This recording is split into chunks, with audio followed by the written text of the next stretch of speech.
우리는 종종 누군가의 시선 밖으로 밀려나는 경험을 하기도 하고 또 누군가를 나의 시선 밖으로 밀어내기도 합니다. 알 수 없는 이유로 깊은 오해 가운데 누군가를 대하기도 하고 또 때로는 누군가의 겉모습 그 중심을 오해하여서 오해받고 오해하는 그런 일들을 펼쳐나가기도 합니다. 우리는 모두 이런 경험을 가지고 있습니다. 어쩌면 우리는 평생 이런 시선 속에서 살아가고 있는지도 모르겠습니다. 이런 우리의 바라봄은 누군가를 나의 기억 속에서 제외시켜버리는 것과 같습니다. 무척이나 아프고 쓰라린 그런 경험이죠. 중요한 의사결정의 자리에서 나의 이름이 빠졌을 때라든지 아니면 가장 가깝다고 믿었던 사람이 전혀 나에 대해서 고려하고 있지 않을 때 우리는 매우 서늘하고 차가운 그런 경험을 하게 됩니다. 학교에서, 직장에서, 단톡방에서, 심지어 가까운 공동체에서조차 내가 배제되었구나 라고 느끼는 순간 우리는 매우 큰 허탈감을 가지게 됩니다. 현실에서 이런 경험들은 수도 없이 많죠. 그러나 오늘 본문이 하고 싶은 말은 우리에게 전혀 다른 시선이 있다는 것입니다. 결론적으로 하나님의 시선이 우리 가운데 있다는 것이죠. 사람들은 서둘러서 겉모습을 보고 우리들을 평가하고 있지만 하나님께서는 천천히 한 사람 한 사람을 바라보고 계신다는 것입니다. 오늘 우리가 읽은 사무엘상 16장이 바로 그 내용입니다. 오늘 본문의 배경으로 보자면 사무엘이 하나님의 말씀을 듣고 새로운 왕을 택하기 위해 이세 아들들을 살펴보는 그런 장면입니다. 사무엘은 하나님께서 사울 왕을 버리셨다는 소식을 들었고 하나님께서 새로운 왕을 택하시겠다는 그 말씀을 따라 베들레헴으로 향하게 됩니다. 그 베들레헴 땅의 이세의 집에 들어가서 아들들을 찬찬히 보는 것이죠. 하나님께서 누구를 택하셨나라고 살피는 것이 오늘 내용입니다. 사무엘은 그 중에서 장남 엘리압을 보고 그가 하나님께서 뽑으신 왕인가 라고 생각을 했습니다. 왜냐하면 그의 키가 컸고 그 외모가 출중했기 때문입니다. 멋있는 모습이었어요. 겉으로 보기에 엘리압이 왕이 되기에 충분하게 보였던 것입니다. 그러나 하나님께서 사무엘에게 즉각 말씀하십니다. 사람은 겉모양을 보지만 나 여호와는 마음을 본다. 사람은 외모를 보거니와 나 여호와는 중심을 보신다. 이렇게 말씀을 주시는 것입니다. 하나님은 사람처럼 외적인 조건이나 첫인상으로 사람을 판단하지 않습니다.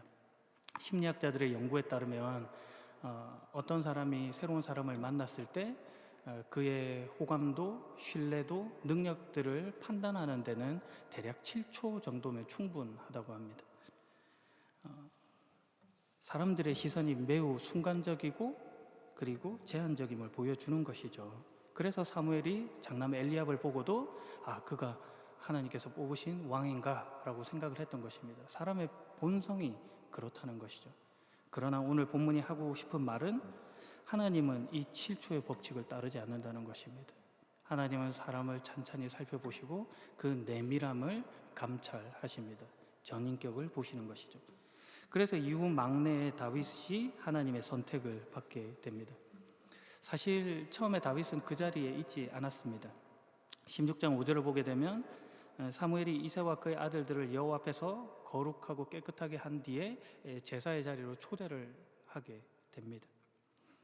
당시 제사는 하나님께 드리는 화목제 같은 것이었는데 가족과 공동체가 함께 모이는 그런 역할도 하고 있었던 중요한 자리였죠.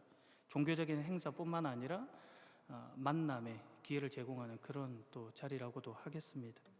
사무엘은 이 제사에 참석한 이새와 그의 아들들을 차례대로 살펴보면서 하나님께서 누구신지를 확인하려고 했던 것이죠. 그런데 그 자리에 다윗은 없었던 것입니다. 다윗은 막내여서 양들을 돌보는 일을 하고 있었기 때문입니다. 형들과 아버지가 모인 제사의 자리에서 자연스럽게 빠져서 주목받지 못하고 있었던 소외된 자였던 것이죠. 그러나 하나님은 그 어린 소년에게 주목하셨습니다. 그가 여기에 있든지 없든지 하나님은 그것과 상관없이 그를 주목하셨습니다. 사람의 명단에는 없었지만 하나님의 명단에는 맨 먼저 기록이 되고 있었던 것이죠. 오늘 본문이 바로 그 한 사람을 바라보시는 하나님의 이야기인 것입니다. 이 예배에 나오지 않은 한 영혼, 이 예배의 자리에 나와왔지만 마음 한구석에 소외감을 느끼고 외면받고 있다고 느끼는 그 한 영혼을 향한 말씀이 오늘 본문입니다. 하나님의 마음과 시선을 오늘 본문을 통해 한번 따라가 보도록 하겠습니다. 10절입니다. 이새는 자기 아들 7명을 사무엘 앞으로 지나가게 했습니다. 그러나 사무엘은 여호와께서는 이 아들들 중 누구도 뽑지 않으셨소라고 이새에게 말했습니다. 앞서 사무엘은 엘리압의 그 출중한 외모에 흠뻑 빠졌다고 했습니다. 엘리압은 그 이름의 뜻이 하나님은 아버지시다라고 하는 매우 경건한 이름 뜻도 가지고 있습니다. 그러니 엘리압을 보는 순간 사무엘이 속은 것이죠. 하지만 하나님의 눈에는 아니었습니다. 여기서 잠깐 히브리 원문을 보면 사무엘이 엘리압을 보았다라고 표현할 때 보다라는 단어는 라아입니다. 보다, 관찰하다 이런 뜻이 있는데요.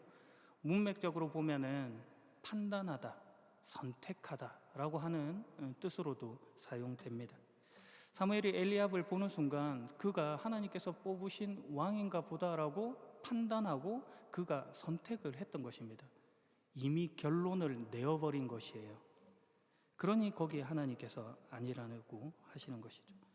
6절에 나타난 히브리어 감탄사가 있는데요. 아크라고 하는 단어입니다. 틀림없이, 확실히라고 하는 그런 감탄사예요. 사무엘이 얼마나 굳은 확신이 있었던지 저 사람이다 라고 딱 그 외모만 보고 판단을 바로 내려버렸던 것입니다. 그러니 하나님께서 거기에 태클을 거시는 것이죠. 즉각 사무엘을 교정하십니다. 엘리압의 멋있는 모습과 키 큰 모습을 보지 마라. 보지 마라 라고 할 때 이 보다라고 하는 단어는 나바트인데요. 바라보다, 주목하다, 주시하다는 거예요. 하나님이 사무엘을 보니까 그가 그 외모에 흠뻑 빠져서 주목하고 주시하고 있더라는 거예요. 그러니까 하나님께서 그 고정된 시선에서 벗어나야 된다라고 하는 것을 말씀 주시는 것이죠. 너는 지금 겉모습의 시선을 고정시키고 있다. 그렇게 판단하지 마라 라는 것이죠. 사무엘이 시선이 어디를 향하고 있었는지 하나님의 교정이 이 단어 속에 예리하게 나타나는 것입니다. 네 시선이 머물러 있는 그 나바트한 그곳에 내가 선택한 왕은 없다. 그러니 그 정보로 결론 하지 마라 이렇게 말씀하시는 것입니다. 당대 최고의 영적 지도자였어요. 사무엘은요. 매우 경건하고 그리고 훌륭한 경험들이 많은 사람이죠. 영적인 직관도 있고요. 그런데 그가 지금 하나님으로부터 경고의 말씀을 듣고 있는 것입니다.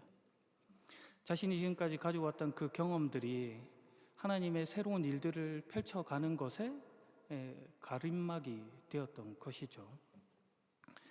오히려 그가 가지고 있던 그 기준을 사무엘은 무의식적으로 사용했는지도 모르겠습니다. 사무엘은 이전에 사울 왕을 세우게 되는데 그 역시도 외모가 출중하고 키가 컸거든요. 그러니 자기가 알고 있었던 그 경험을 바탕으로 지금 똑같은 결론을 내고 싶은 것입니다. 하나님의 뜻보다 자기 판단이 우선한 그런 순간이 되는 것이죠. 우리도 다르지 않습니다. 우리 역시도 과거의 경험을 가지고 판단을 합니다. 그럴 수밖에 없죠. 그런데 문제는 그것이 맹신될 때입니다. 이전에는 그랬는데 왜 지금은 그렇게 하지 않아요? 이런 식의 반응들인 거죠. 바뀔 수 있음을 인정해야 되는 것입니다.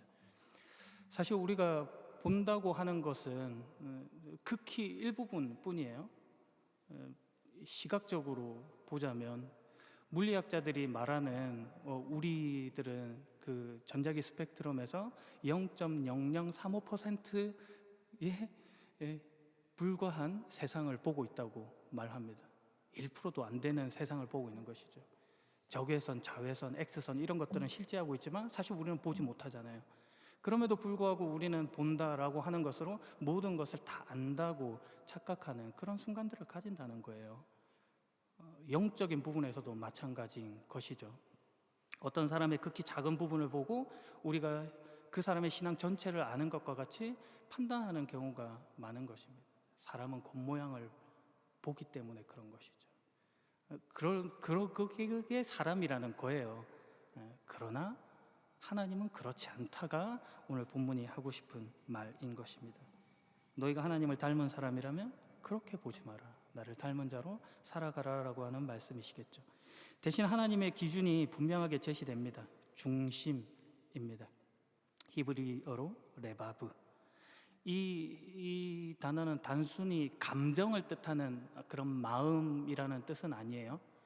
그러니까 지혜와 지식이 머무는 자리, 양심의 자리, 도덕적인 특성이 있는 자리, 인간의 전인격이 나타나는 그 총칭의 그 자리를 중심이라고 하는 단어로 표현을 한 것입니다.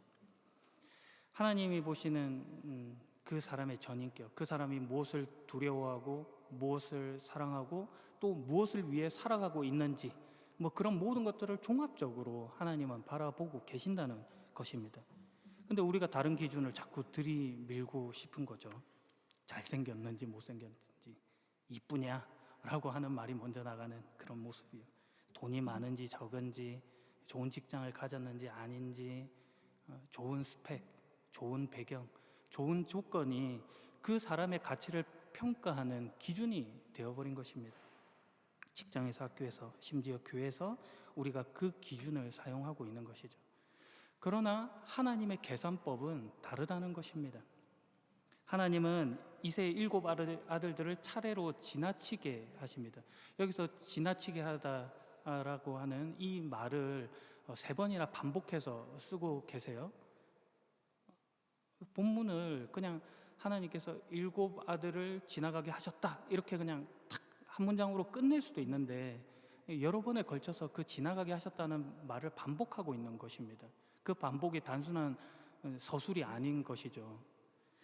장남, 차남, 삼남 한 사람 한 사람을 지나가게 하시고 아니다, 아니다, 아니다라는 말씀을 하고 있는 것입니다. 그런 장면들을 슬로우 비디오의 모션처럼 우리 가운데 이렇게 펼쳐 주시는 것이에요. 그러면서 그 속에 마지막이 아니고 그럼 그 다음에 뭐가 있지 하는 것들을 우리 속에 떠올리게 하는 것이죠. 여기서의 포인트는 거절이 아니라 하나님께서 그 한 사람 한 사람을 지금 세밀하게 관찰하고 계신다는 것입니다. 그리고 나서 마지막에 무슨 이야기가 나오냐에 대한 그 기대감, 긴장감을 우리한테 주는 것이죠. 그리고 나서 하나님이 사무엘의 입을 통해서 그 핵심을 말합니다. 매우 당혹스러운 질문이에요. 11절에 여기 있는 아들이 전부요. 짧지만 결코 가벼운 말이 아닌 것이죠. 하나님이 우리한테 지금 주시는 그런 말씀입니다. 던지시는 질문이에요.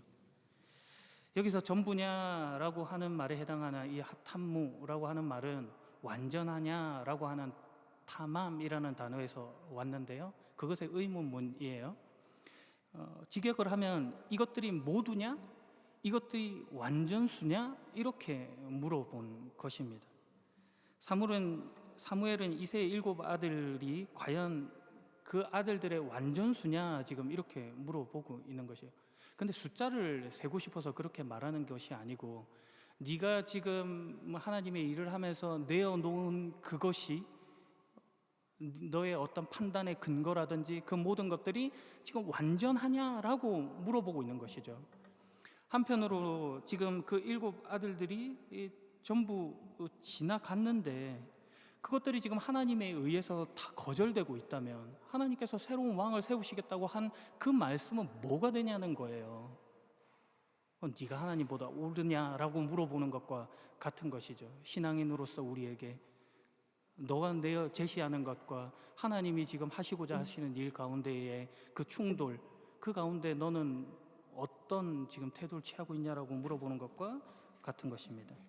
사람의 한정된 시선과 기준으로 보지 못하는 영역, 하나님이 주목하시는 그 깊이를 깨달아 가라고 하는 그 말씀이죠. 이새가 답합니다. 막내 아들이 더 있습니다. 그 아이는 밖에서 양들을 돌보고 있습니다. 사실 그가 내세우고 고려해야 할 사항이 있는 거예요. 그런데 거기에서 제시되지는 않았던 것이죠. 우리가 돌아보면 그런 장면들이 많다는 것입니다. 더 세밀하게 볼 수 있었지만 그때 그 판단이 전부인 것처럼, 그래서 좋은 거는 매번 좋고 안 좋은 것은 끊임없이 안 좋은 것으로 남아야지 괜찮은 것처럼 그렇게 되어버리는 것이죠. 제외가 되었습니다. 다윗은요.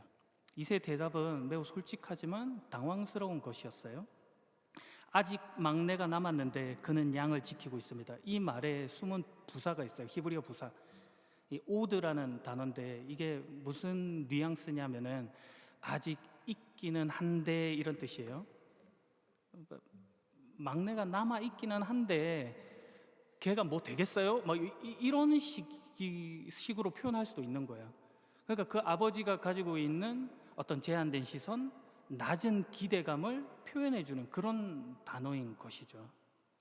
사람의 시선이 그 정도입니다. 그러나 바로 그 사람이 하나님으로부터 세워짐을 받는 것이에요. 우리는 다윗을 나타내는 이 막내라는 표현을 주목해 볼 수도 있습니다. 막내에 해당하는 히브리어 단어는 하카탄인데요, 가장 어린 자, 가장 작은 자라고 하는 뜻을 가지고 있어요. 그러니까 다윗의 나이와 키를 표현해 주는 그런 단어죠. 형들에 비해서 장성하지 못한 어린 자이고 엘리압이나 사울에 비해서 그 키가 작은 그런 보잘것없는 모습을 대조적으로 보여주는 그런 표현인 것입니다. 그러나 성경을 보다 보면 이 단어는, 이 작다라고 하는 개념은 때로는 겸손이라고 하는 단어로도 해석이 됩니다. 하나님이 바라보시는 관점은 그런 것이죠. 너희가 소외시키고 있는 그 작은 것 하나까지도 하나님은 지켜보고 계신다. 누구도 거들떠보지 않았던 그 들판의 한 소년을 나는 주목하고 있다. 이렇게 말씀하시는 것입니다. 12절, 그리하여 이새는 사람을 보내어 자기 막내 아들을 불러오게 하였습니다. 이새의 막내 아들은 살결이 붉으스레하고 눈이 빛나는 잘생긴 소년이었습니다. 여호와께서 사무엘에게 말씀하셨습니다. 자, 바로 이 소년이다. 일어나 그에게 기름을 부어라.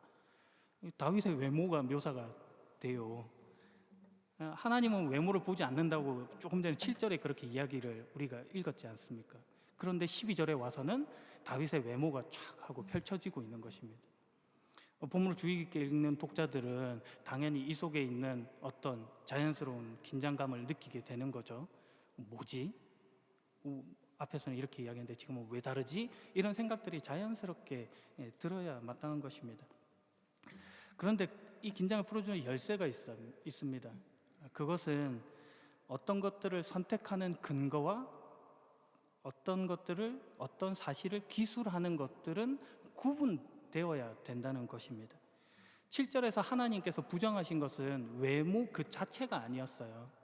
사무엘이 그 엘리압의 키와 그 멋있음을 보고 그가 왕의 상이다, 왕감이다라고 했던 그 판단, 그것을 지적하고 계신 것입니다.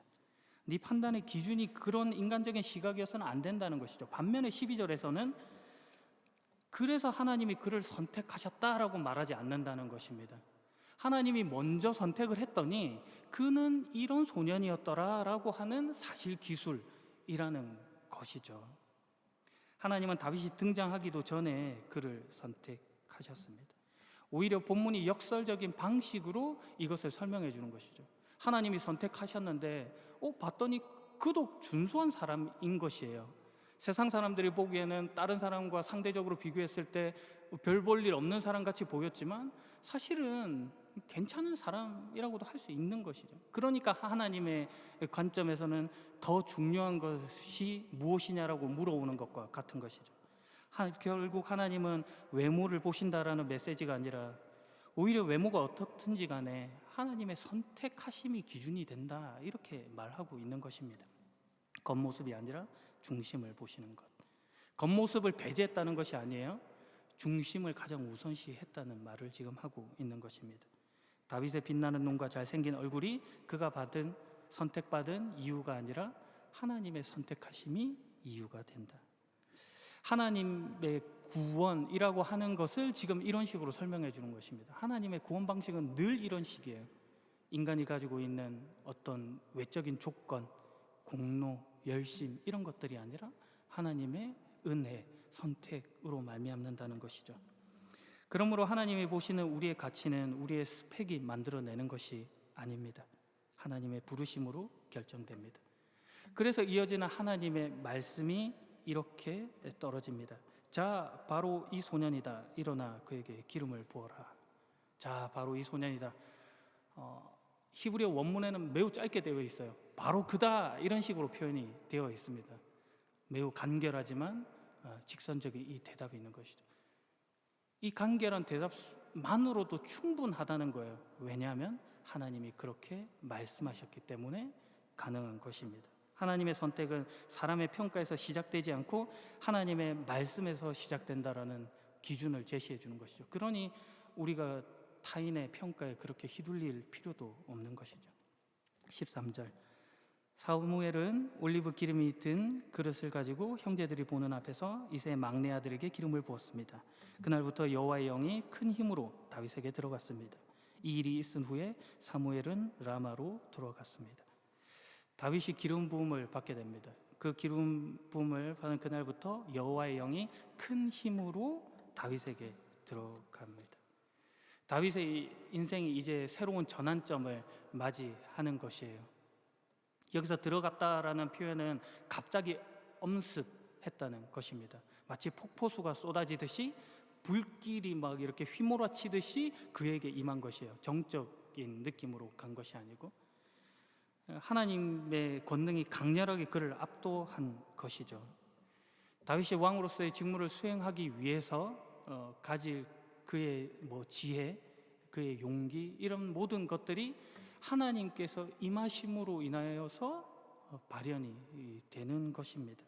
하나님께서 주도권을 가지고 그를 만들어 가신다 이렇게 표현할 수 있는 것이죠. 이루어 가시는 것입니다. 기름 부음이 단순한 의식이 아닌 것이죠. 하나님께서 뽑으신 자다라고 하는 하나님의 어떤 선택, 그리고 하나님의 사명을 위임했다라고 하는 어떤 하나님의 권위 부여 같은 거예요. 그리고 그 일을 감당하게 성령님께서 함께 하신다고 하는 하나님의 동행, 이 모든 것들이 지금 하나님의 기름 부으심 속에 있는 것입니다. 그것을 선포하는 행위인 것이죠. 하나님으로 시작하고 하나님으로 끝내겠다라고 하는 강력한 의지가 여기에 담겨 있는 것입니다. 그런데 여기서 우리가 주목할 바가 있어요. 하나님이 시작은 하셨지만 지금 다윗은요, 한동안 여전히 아버지의 양을 치는 목자로 산다는 것이에요. 화려한 궁전으로 바로 가지 않습니다. 그의 자리에 그대로 가요. 맹수의 위협에서 양들을 지키고 양을 풀을 뜯게 하고 물을 먹이게 하는 그 일을, 그 일상의 일을 계속해서 반복시킨다는 것입니다. 그런데 바로 그 자리가 성령이 충만한 자리라고 하는 말을 주는 것이죠. 그러니까 성령 충만이라고 하는 것은 우리가 불받았다 하는 어떤 것들이 아니라 그 일상의 자리에서 왕의 마음으로 살아내는 힘인 것입니다. 지금 여러분이 홀로 외로워 있는 그 들판이 여러분을 죽여가고 있는 그런 무덤의 자리가 아니고 하나님께서 여러분을 왕으로 만들어 가시는 그 훈련장이 된다는 것을 기억해야 할 것입니다. 실제로 이 맹수와 싸우면서 양들을 지키고 돌봤던 이 다윗은요, 훗날 그 경험을 가지고 우리 잘 아는 골리앗과의 싸움에 담대히 나아가게 됩니다. 그 일상의 경험이 놀라운 일들을 만들어내는 것이죠. 남들이 보지 않는 곳에서의 그 성실함이 하나님께서 사용하시는 그 큰 힘이 되는 것입니다. 인정받지 못하고 주목받지 못하고 칭찬받지 못한다고 느끼는 그 자리에서의 그 일을 사람들은 다 잊어버려도 하나님은 기억하고 계신 것입니다. 우리가 거기서 만들어집니다. 먼저 부르시고 그 다음에 능력을 주시고 만들어 가십니다. 마지막 이야기로 설교를 마무리합니다. 이 이야기는 지금 다윗이 왕으로 세워지는 기름 부음의 장면이지만 다윗 혼자만의 이야기는 아니에요. 오늘 본문의 마지막 장면, 마지막 문장이 의미심장합니다. 기름 부음이 끝나고 사무엘이 라마로 돌아갔다라고 끝을 맺고 있어요. 사무엘로 시선을 옮겨 놓는 것이죠. 이 라마는 사무엘이 살던 곳이에요. 그리고 그 사역의 중심지예요. 지금 사무엘을 왕을 세운다는 이 놀라운 경험 가운데로 인도했지만 결국 그가 돌아갔던 자리 역시도 그가 살던 곳, 평범한 일상의 자리였다는 것을 보여주는 것이죠. 다윗도 들판으로 가고 사무엘도 라마로 가더라라는 것입니다. 우리의 시선이 다윗에게 고정시키지도 않고 사무엘에게서도 고정시키지도 않는 것이죠. 또 다른 시선은 하나님의 시선으로 우리를 옮겨가는 것입니다. 이 베들레헴, 그 작은 이새의 집안, 여기에서의 시선이 베들레헴, 작은 마국간, 구유, 예수 그리스도에게로까지 그 시선이 이어지는 것입니다. 그래서 보잘것없고 흠모할 만한 것 없고 힘없어 보이는 그 자리에서 하나님께서 얼마나 위대한 일을 이루셨는가를 성경을 통해 쭉 보여주시는 것입니다. 그러므로 오늘 우리에게 하나님이 질문하시죠. 여기 있는 아들이 전부냐? 혹시 내가 찾는 그 한 사람이 아직 들판에 홀로 있는 것은 아니냐? 하나님 앞에 아직 다 꺼내놓지 못한 것들이 있습니까? 하나님 앞에 스스로 외면받고 있다고 생각하지는 않으셨습니까? 세상이 당신을 잊었을 때 하나님은 당신을 향해 기름병을 기울이고 계십니다. 그리고 하나님의 때 세상을 향해 선포할 것입니다. 그가 바로 이 사람이다. 일어나 그에게 기름을 부어라. 지금 여러분이 선 그곳에 하나님의 시선이 머물고 있습니다. 사람의 시선이 지워져도 하나님의 시선은 끊임없이 여러분을 향해 있을 것입니다. 그러니 오늘 하나님의 마음과 말씀, 그 시선을 중심에 모셔두고 힘찬 한 주 살아가시길 예수 그리스도 이름으로 축복합니다. 기도하겠습니다. 보시는 하나님, 세상의 시선에 갇혀 절망했던 마음을 내려놓고 우리의 중심을 보시는 하나님의 시선 앞에 나를 세웁니다. 이제는 세상이 정한 명단에 내 이름이 없다고 서러워하지 않겠습니다. 나를 먼저 택하시고 들판까지 찾아오신 하나님의 손길을 신뢰하겠습니다. 반복되는 지루한 일상을 원망하지 않겠습니다. 냄새나는 들판이 왕의 성품을 빚은 훈련소임을 믿고 오늘 내게 맡겨진 양떼를 성실히 돌보겠습니다. 사람의 평가에 흔들리지 않고 하나님의 말씀에만 귀 기울이겠습니다. 오늘도 중심을 보시는 예수 그리스도의 이름으로 기도합니다. 아멘.